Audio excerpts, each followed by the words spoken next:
হঠাৎ করে এক অসাধারণ শিল্পীর সঙ্গে দেখা, যেখানে এই শিল্পীর হাত ধরেই রাস্তা হয়ে ওঠে গণমানুষের কণ্ঠস্বর। শহরের আনাচে কানাচে কত এই রকম প্রতিভাবান শিল্পী না আছে আমাদের এই বঙ্গের মাটিতে। শুধু রাজনৈতিক, সামাজিক কিংবা অর্থনৈতিক সমস্যাকেই যে প্রশ্নের সম্মুখীন করে আঁকা হয় এমনটি নয়, অনেক সময় সমাজে বছরের পর বছর ধরে চলে আসা নির্মম রীতিকেও নৈতিকতার কাঠগড়ায় দাঁড় করানো হয়।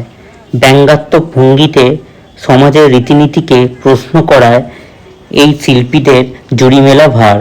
একটি সমাজে সিংহভাগ মানুষ কোনো নির্মম প্রথাকে আঁকড়ে ধরে রাখতে পারে, দলগতভাবে অন্যায়কে প্রতিনিয়ত সমর্থন দিয়ে যেতে পারে। এই শিল্পীরা এক্ষেত্রে তীক্ষ্ণ ভাষায় সেসবকে আক্রমণ করেন।